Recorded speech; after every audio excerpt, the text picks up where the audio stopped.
السلام علیکم ورحمۃ اللہ تعالی وبرکاتہ۔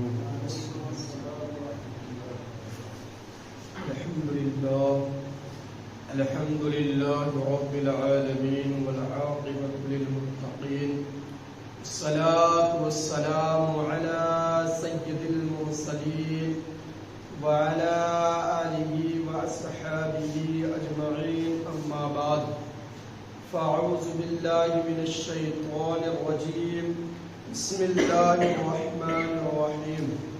رضی اللہ عنہم ورضوا عنہ ذلک لمن خشی ربہ۔ آمنت باللہ صدق اللہ العظیم وبلغنا رسولہ النبی الامین الحکیم المبین المعین الکریم، ونحن على ذلك لمن الشاهدين والشاكرين والحمد لله رب العالمين۔ آئیے محترم سامعین اکرام، ایک مرتبہ بآواز بلند درود پاک پڑھے۔ اللہم محمد صلی اللہ علیہ وسلم، نحن عباد محمد صلی اللہ علیہ وسلم، صلاۃ سلام علیک یا رسول اللہ صلی اللہ تعالی علیہ وسلم۔ ضمیر جاگ ہی جاتا ہے اگر زندگی ہو اقبال، کبھی گناہ سے پہلے تو کبھی گناہ کے بعد۔ ضمیر جاگ ہی جاتا ہے اگر زندہ ہو اقبال، کبھی گناہ سے پہلے تو کبھی گناہ کے بعد۔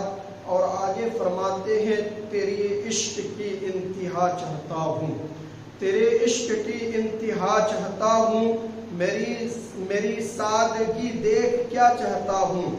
یہ جنت مبارک رہے جاہدوں کو، یہ جنت مبارک رہے جاہدوں کو، کہ میں آپ کا سامنا چاہتا ہوں، کہ میں آپ کا سامنا چاہتا ہوں۔ اور خفا جو عشق میں ہوتا ہے، خفا جو عشق میں ہوتا ہے وہ خفا ہی نہیں، ستم نہ ہو محبت میں تو کچھ مزہ ہی نہیں، ستم نہ ہو محبت میں تو مزہ ہی نہیں۔ بھری بزم میں راز کی بات کہہ دی تو نے، بھری بزم میں راز کی بات کہہ دی، بڑا بے ادب ہے، بڑا بے ادب ہوں، سزا چاہتا ہوں اقبال۔ اور آگے فرماتے ہیں، دل سے جو بات نکلتی ہے، دل سے جو بات نکلتی ہے، اثر رکھتی ہے پر نہیں، پر اثر رکھتی ہے یا نہیں، طاقت پرواز مگر رکھتی ہے، طاقت پرواز مگر رکھتی ہے۔ محترم سامعین کرام، آئیے ایک مرتبہ اور غلامی پیش کرے، بآواز بلند پڑے پوری مسجد، اللہم صلی علی سیدنا مولانا محمد بارک وسلم، صلاۃ و سلام علیک یا رسول اللہ صلی اللہ تعالی علیہ وسلم۔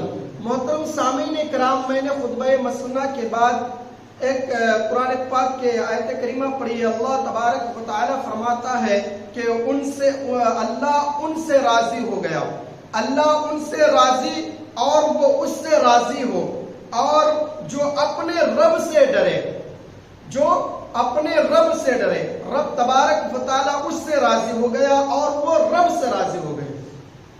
جو رب تعالی سے ڈرتے ہیں، محترم سامعین کرام، اگر آج ہم بھی چاہتے ہیں کہ رب کائنات ہم سے راضی ہو جائے، آج ہر کسی کے دل میں خواہش و تمنا ہوتی ہے کہ پروردگار عالم جو ہے ہم سے راضی ہو جائے اور اپنا محبوب بنا لے، تو پہلے جو ہے ہمیں کرنا کیا پڑے گا کہ رب تبارک و تعالیٰ کو راضی کرنا پڑے گا۔ جب رب کو راضی کریں گے، اگر رب ہم سے راضی ہو گیا تو ہم بھی رب سے راضی ہو جائیں گے۔ محترم سامعین کرام، اب رب کو راضی کرنے کے لیے کرنا کیا پڑے گا؟ آج تو خواہش ہوتی ہے، تمنا ہوتی ہے کہ یا اللہ تم مجھ سے راضی ہو جا، یا اللہ تم مجھ سے راضی ہو جا، تو میری دعاؤں کو قبول فرما لے، مرنے سے پہلے جو ہے ہمیں ایمان پر خاتمہ فرما۔ تو جب رب اگر ہم سے راضی نہیں ہوگا تب تک پھر ہمارا خاتمہ ایمان پر نہیں ہو سکتا ہے۔ محترم سامعین کرام، آج کہ جمعہ میں صرف اتنا ہی بتانا چاہتا ہوں کہ رب تبارک و تعالیٰ کو راضی کیسے کیا جائے۔ رب کو راضی کرنے کے لیے بہت آسان طریقہ ہے، لیکن آج ہم رب کو راضی کرنا ہی نہیں چاہتے ہیں۔ رب تبارک و تعالیٰ کے فرمان کے مطابق زندگی کو گزارے، حضور علیہ السلام کے سنتوں کو اپنائے، حضور علیہ السلام جن باتوں سے منع فرمائے ہیں ان باتوں سے رک جائے، اور جن باتوں پر چلنے کے لیے کہا گیا ہے ان باتوں پر چلے۔ میں آج حضرت عثمان غنی رضی اللہ تعالی عنہ کے چند باتیں آپ لوگوں کے سامنے پیش کرنا چاہتا ہوں، چند واقعات آپ اندازہ لگا سکتے ہیں۔ بہرحال جو ہے اس میں مسئلہ بہت بڑا ہے، اتنا میں جانا نہیں چاہتا ہوں، بس کچھ واقعات ان کے بیان کرنا چاہتا ہوں۔ حضرت عثمان غنی رضی اللہ تعالی عنہ کو اللہ تبارک و تعالی نے دو چیز جو ہے عام آدمیوں سے زیادہ نوازا، ایک حسن سے اور دوسرا دولتوں سے۔ اگر مان لے اگر اپنی زبان میں کہوں تو کروڑوں اربوں روپے کا جو ہے مالک تھے اس وقت۔ حضرت عثمان غنی رضی اللہ تعالی عنہ ایک مرتبہ حضور علیہ السلام جو ہے سفر میں گئے تھے، سفر سے جب لوٹے تو ظاہری میں کھانے پینے کا کچھ گھر میں کمی تھی، سامان نہیں تھے ظاہری میں، تو حضور کے پاس کون چیز کی کمی ہے؟ حضور تو سارے چیزوں کے مالک و مختار ہیں۔ حضور علیہ السلام کے ظاہری میں جو ہے کھانے پینے کی کمی آئی تھی، تو حضرت عثمان غنی رضی اللہ تعالیٰ عنہ کو پتا چلا کہ حضور جو ہے بھوکے ہیں، تو حضرت عثمان غنی رضی اللہ تعالیٰ عنہ اپنے گھر میں کھانا وانا پکا کر کے جو ہے اچھے طریقے سے حضور کے بارگاہ میں پیش کیا، اور 300 دینار بھی جو ہے حضور کے بارگاہ میں نذرانے کے طور پر پیش کیے، اور ساتھ میں جو ہے حضور کے پاس جا کر کے معافی مانگی کہ حضور مجھے پتا نہیں چلا تھا، ابھی مجھے پتا چلا تو میں آپ کے بارگاہ میں حاضر آیا ہوں، آپ میرے اس نذرانے کو قبول فرما لیں۔ تو جس طریقے سے لقب غنی ہے اسی طریقے سے اللہ تبارک و تعالیٰ ان کو غنی کر دیا تھا، بہت مال و دولت کے مالک تھے۔ حضرت عثمان غنی رضی اللہ تعالی عنہ پھر جو ہے حضور کے داماد بھی ہیں، حضور کے داماد بھی ہیں، بڑی حسین و جمیل، بہت خوبصورت تھے، بہت زیادہ خوبصورت ان کے چہرہ چمک رہے تھے۔ اسی طریقے سے جو ہے کہ صحابی کچھ حضرت عثمان غنی رضی اللہ تعالیٰ عنہ کے پاس آئے پیسہ ادھار کے لیے کہ آپ مجھے کچھ ادھار دے دیجئے، انشاءاللہ آپ کو میں لوٹا دوں گا۔ تو حضرت عثمان غنی سے لینے کے بعد جس دن کا وعدہ کیے تھے اسی دن آتے ہیں پیسہ لوٹانے کے لیے، تو حضرت عثمان غنی کہتے ہیں کہ ٹھیک ہے تو نے تو اپنا وعدہ ادا کر دیا، لیکن جب میں نے تم کو یہ ادھار کے طور پر دیا تھا تو ادھار نہیں دیا تھا، بلکہ آپ کو میں نے جو ہے نذرانے کے حیثیت سے دیا تھا، یہ پیسہ آپ رکھ لیجئے۔ تو آج لوگوں کے دلوں میں خواہش و تمنا ہوتی ہے کہ ہمارے پاس مال و دولت آئیں گے تو میں رب کے بارگاہ میں خرچ کروں گا، ہے کہ نہیں؟ ہر کسی کے دلوں میں خواہش ہوتی ہے کہ میرے پاس دولتیں ہوتی تو میں جو ہے رب کے بارگاہ میں خرچ کرتا، غریبوں کی مدد کرتے، یتیموں کی مدد کرتا، اپنے پڑوسی میں جو بھوکا رہتا اس کو کھانا کھلاتا۔ لیکن جب اللہ اس کو دولت دیتا ہے تو ان کی نظر چلی جاتی ہے فلانی پلاٹ پر کہ وہ پلاٹ ہے وہ خریدنی ہے۔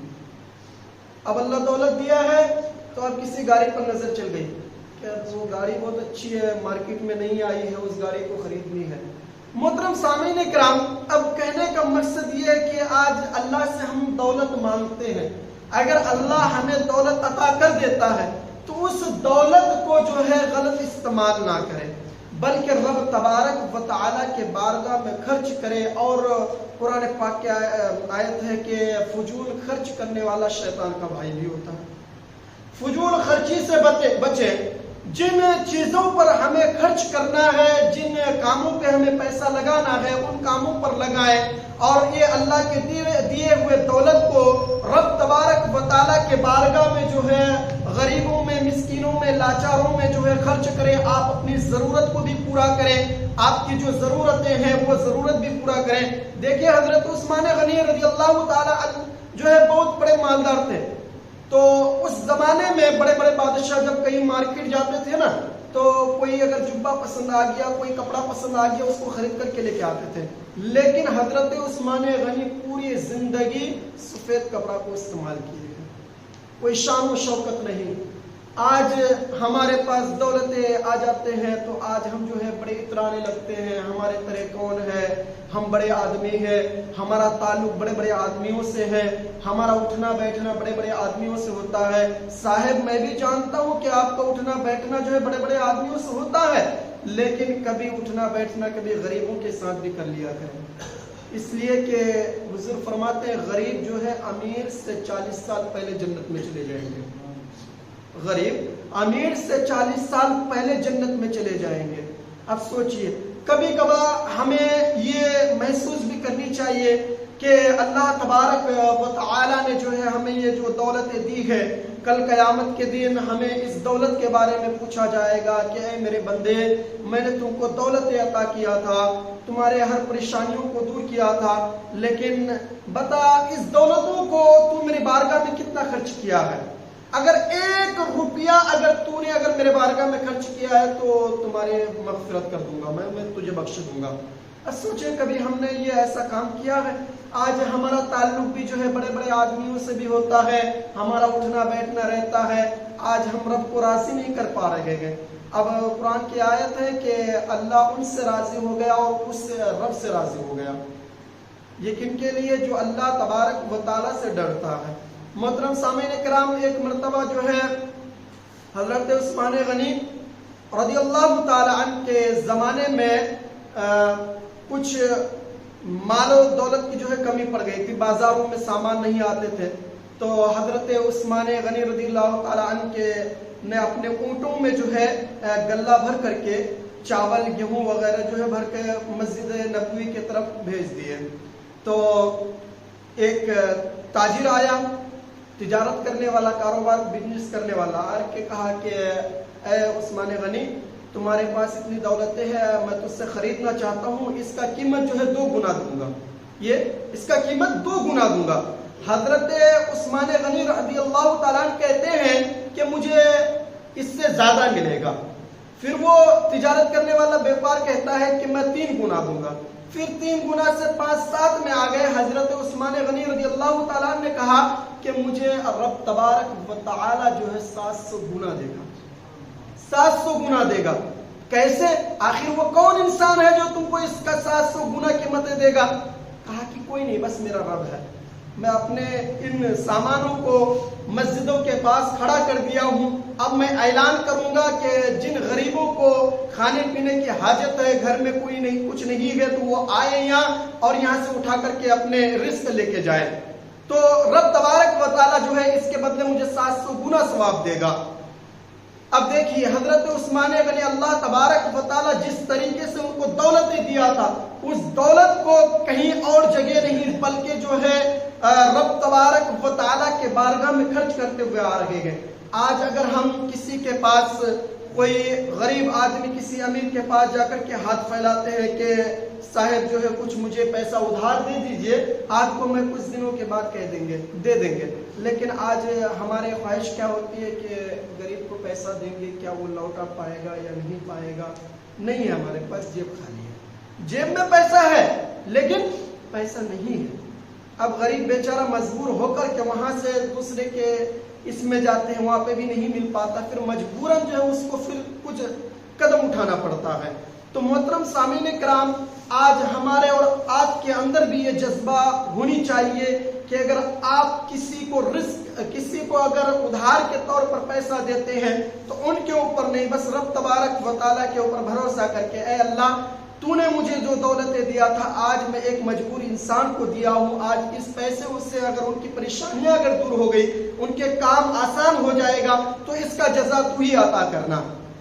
اب وہ بندہ جو لیا ہے وہ دل میں سوچے کہ میری تو پریشانی دور ہو گئی، میرا کام پورا ہو گیا ہے، اب مجھے بھی چاہیے کہ اس رقم کو جو ہے فلانے بندے تک جس سے میں لیا تھا ان تک پہنچانا ہے۔ اب یہ کسی کو ادھار دینا یہ بھی اچھی بات ہے، حدیث کے روشنی میں کسی کو ادھار دینا یہ بھی اچھی بات ہے۔ کیسے؟ حضور فرماتے ہیں کہ کسی کو پیسہ ادھار دینا یہ ایک صدقہ ہے۔ اب میں نے پیسہ لیا، پیسہ لینے کے بعد جب تک اس پیسے کو میں نہیں لوٹاتا ہوں اس بندے تک، جب تک وہ پیسہ بندے تک نہیں لوٹاتا ہوں، اللہ تبارک و تعالی اس بندے کے نیکی میں جو ہے یہ صدقے میں لکھا جائے گا اور اس کا ثواب اس کو دن بدن ملتا رہے گا۔ کتنی اچھی بات ہے۔ آج ہم کوئی مجبور انسان آ جاتے ہیں، آج ہم پریشان ہو جاتے ہیں کیسے دے، لوٹا پائے گا نہیں پائے گا۔ محترم سامعین اکرام، آج غور کریں کہ آج ہم کو رب کو راضی کرنا ہے۔ اگر رب راضی ہو گیا تو اللہ تبارک و تعالی اور مجھے دے گا اور میرے درجات کو بلند فرما دے گا۔ آپ کو میں نے ایک مرتبہ بتایا تھا، حضرت موسیٰ علیہ السلام کے زمانے میں جو ہے ایک غریب نے شکایت کیا تھا کہ اے موسیٰ جا کر کے رب سے کہہ دینا کہ تیرا ایک بندہ ہے جو بہت غریب ہے، ان کے پاس کچھ غیب سے مدد عطا فرما دے۔ تو حضرت موسیٰ علیہ السلام نے جو ہے رب تبارک و تعالیٰ سے جا کے کہا، تو رب نے کہا کہ اے موسیٰ میرے اس بندے سے کہنا کہ وہ میرا شکر ادا کرے۔ کیا کہا؟ میرا شکر ادا کرے۔ تو جب حضرت موسیٰ علیہ السلام ادھر سے لوٹنے کے بعد کہا کہ رب سے تو میں نے تیرا پیغام پہنچایا، لیکن رب نے کہا ہے کہ میرے اس بندے کو کہو کہ وہ میرا شکر ادا کرے، وہ میرا جتنا شکر ادا کرے گا میں اس کو اتنی دولتیں دوں گا، میں اس کو اتنی دولت دوں گا۔ اب وہ بندہ کہتا ہے کہ موسیٰ میرے پاس کچھ نہیں ہے، میں کہاں سے رب کا شکر ادا کروں، میں کہاں سے شکر ادا کروں؟ تو ایک ہوا کا جھٹکا آیا اور وہ اپنے سطر پہننے کے لیے کپڑا تک بھی نہیں تھا، اپنے سطر کو جو ہے ریت کے اندر، بالو کے اندر چھپا کے رکھا تھا۔ جیسے ہوا کا جھٹکا آیا وہ پورا ریت اڑ گیا اور وہ ننگا ہو گیا۔ سوچیے، ننگا ہو گیا۔ پھر موسیٰ علیہ السلام نے کہا کہ اے بندہ، اے شخص، اے آدمی، اے رب کے ناشکرا، کاش کہ اگر تو رب کا شکر ادا کرتا تو جس ریت سے تو اپنے صدر کو چھپایا تھا آج وہ چھپا ہوا رہتا، تو ننگا ہو گیا ہے، رب کا ناشکری کیا، اللہ تجھ سے وہ بھی چھین لیا ہے۔ سبحان اللہ۔ اب دیکھیے، اللہ اکبر، اللہ تبارک و تعالیٰ کا ناشکری نہ کریں۔ رب تبارک و تعالیٰ آپ کو اللہ نے جس حالت میں رکھا ہے، چاہے کسی کو بھی جس حالت میں رکھا ہے، بس رب کا شکر ادا کریں۔ یا اللہ تیرا شکر ہے، تو جس حالت میں رکھا ہے میں اس میں شکر ادا کرتا ہوں۔ اگر یہ بھی مجھ سے چھین لیتا تو پھر میں کہاں بھٹکتا، ہے کہ نہیں؟ سوچئے کہ آج ہم جس حال میں ہیں، ٹھیک ہے کہ نہیں؟ اگر رب تبارک و تعالیٰ یہ بھی چھین لے گا تو پھر ہم کہاں جائیں گے؟ کس کے در میں جائیں گے؟ کہاں بھٹکیں گے؟ تو محترم سامعین اکرام، رب کا شکر ادا کریں۔ رب کا جتنا شکر ادا کریں گے اللہ آپ کو اتنا ہی دے گا۔ پھر ایک اور امیر آدمی جو ہے وسیع میں جب جا رہے تھے تو کہا کہ موسیٰ جا کر کے میرا بھی پیغام کہہ دینا کہ میں بڑے مالدار ہوں، رب سے کہہ دینا کہ مجھے رزق دینا بند کر دے۔ کیا کہا؟ بولیے تھوڑا، رزق دینا بند کر دے۔ تو موسیٰ علیہ السلام نے جا کر کے رب سے کہا کہ تیرا ایک بندہ ہے مولا جو کہتا ہے کہ ان کے پاس بہت دولتیں ہیں، اس کو رزق دینا بند کر دے۔ تو اللہ تبارک و تعالیٰ نے حضرت موسیٰ علیہ السلام سے کہا کہ اے میرے کلیم، میرے اس بندے سے جا کے کہہ دینا کہ وہ میرا ناشکری کرے، میں اس کو رزق دینا بند کر دوں گا۔ کیا کہا؟ ناشکری کرے۔ تو اب جیسی یہ بات کہی تو حضرت موسیٰ علیہ السلام اس امیر آدمی سے کہتے ہیں کہ اے مالدار، رب سے میں تیرا فریاد پہنچایا تھا، لیکن رب نے کہا ہے کہ وہ میرا ناشکری کرے، میں ان کو رزق دینا بند کر دوں گا۔ تو وہ شخص کہا کہ اے موسیٰ، یہ کیسے ہو سکتا ہے؟ جو رب تبارک و تعالیٰ مجھے اچھی زندگی دیا ہے، مجھے مال و دولتوں سے نوازا ہے، میں کیسے ان کا ناشکر ادا کروں گا؟ میں ناشکری کیسے کروں گا ان کا؟ تو پھر یہ جیسی بات کہی، جب تک تو اللہ کا ناشکری کرے گا رب تجھ سے چھین لے گا، اگر رب کا شکر ادا کرو گے تو اللہ تبارک و تعالیٰ اور تمہیں دولتیں دے گا۔ تو کیا سمجھ میں آیا کہ رب کا جس حالت میں ہے اسی حالت میں رب کا شکر ادا کریں گے تو اللہ تبارک و تعالی ہمیں اور زیادہ دے گا جتنا شکر ادا کریں گے اللہ ہمیں اتنا بلند کرتا ہوا جائے گا۔ محترم سامعین کرام، آج کے اس جمعہ میں ہمیں اور آپ کو سبق ملا ہے کہ ہم رب کا شکر ادا کریں، رب ہمیں اور دے گا، رب کا ناشکری نہ کرے اور رب کو راضی کرنے کے لیے جو ہے ہم جو ہے ان کے فرمان کے مطابق اپنی زندگی کو گزارے۔ جب اس کے فرمان کے مطابق زندگی کو گزاریں گے تو اللہ تبارک و تعالی ہمیں بھی اپنا محبوب بنا لے گا اور ہم سے بھی راضی ہو جائے گا۔ جب ہم سے راضی ہو جائے گا تو اللہ تبارک و تعالی دنیا اور آخرت میں ہمیں اور آپ کو کامیاب رکھے گا۔ محترم سامعین کرام، اللہ پاک سے دعا ہے کہ ہمیں اور آپ کو کہنے سننے سے زیادہ عمل کی توفیق عطا فرمائے اور ہم سبوں کو مرنے سے پہلے موت کی تیاری کرنے کی توفیق اور رفیق عطا فرمائے۔ السلام علیکم ورحمۃ اللہ وبرکاتہ۔ جو حضرات سنت پڑھے وہ سنت